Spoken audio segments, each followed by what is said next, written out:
Okay, let's move on to third species counterpoint. Now, like I said, this isn't 3 notes for every whole note. This is going to be a shocker, but it's 4 notes to every core note. It's actually sometimes called 4-to-1 counterpoint. So that means we still have our cantus firmus in whole notes, like I have here, and we use quarter notes for the counterpoint.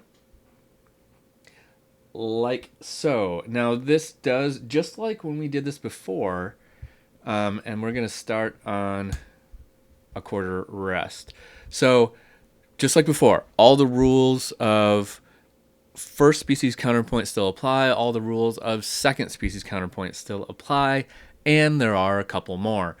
Not that many in third species, actually. It does bring in a couple different wrinkles. Now, remember our big wrinkle that we had to deal with in second species counterpoint was the idea of accented beats, right? And there are certain kinds of intervals that could happen on accented beats and certain kinds that could happen on non-accented beats. So let me do one more measure here just so that we can see a full measure without a rest in it. There and there. Okay, that looks good. Okay, so let's just look at this measure here. How about that?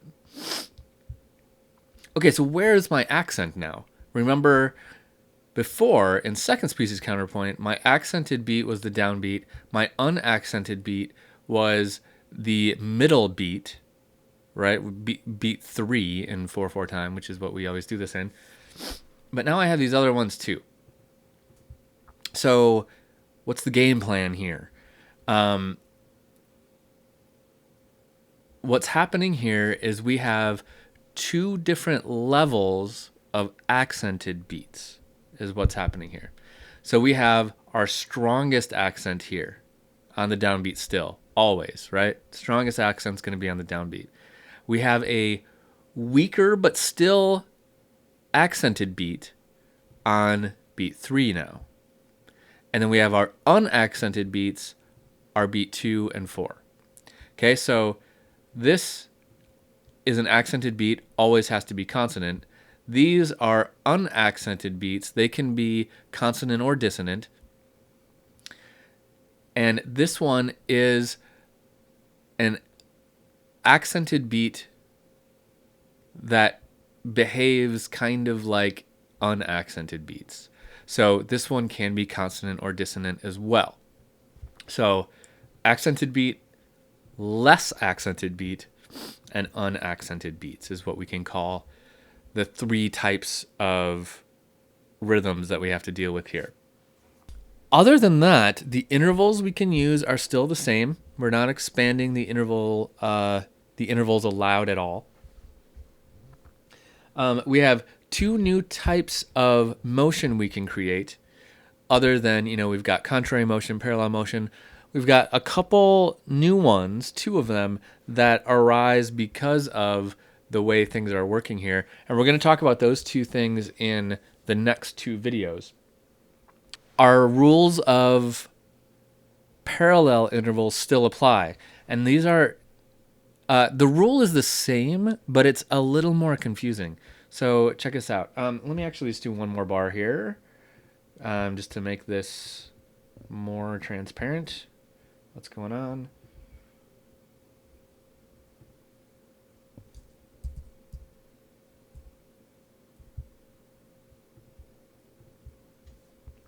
Okay.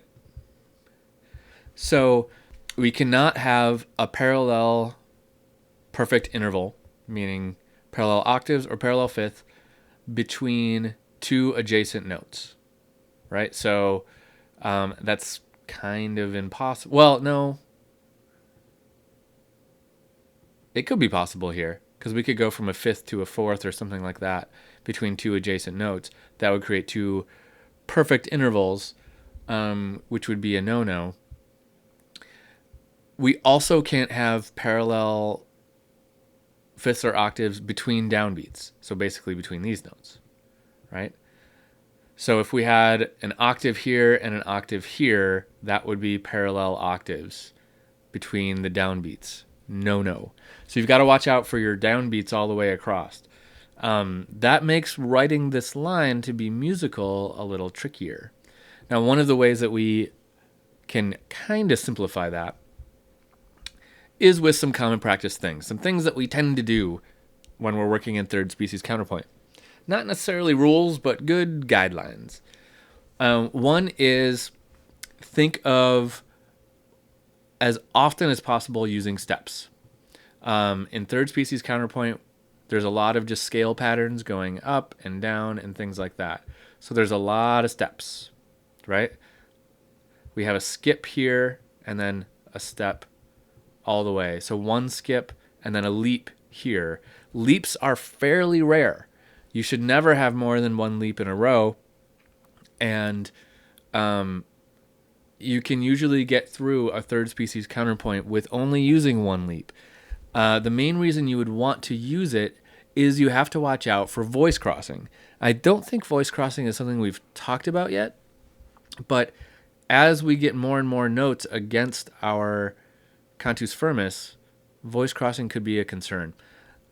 Let me show you what voice crossing is. That would mean, let's say this keeps going up. So let's say this went up to a D. This went up to an E, and this went up to an F. Okay, so this makes a nice line in our counterpoint. It's going up, up, up, up, and hopefully we can land on a consonant on the next note. If I keep going, it's not going to work because I'm going to have a G in the bass and an A over there. That's a second. That's going to be a dissonant interval on the downbeat. That's going to be a big no-no. But let's not worry about that. Let's worry about this thing I just did right here. This is a case of voice crossing, which is not allowed.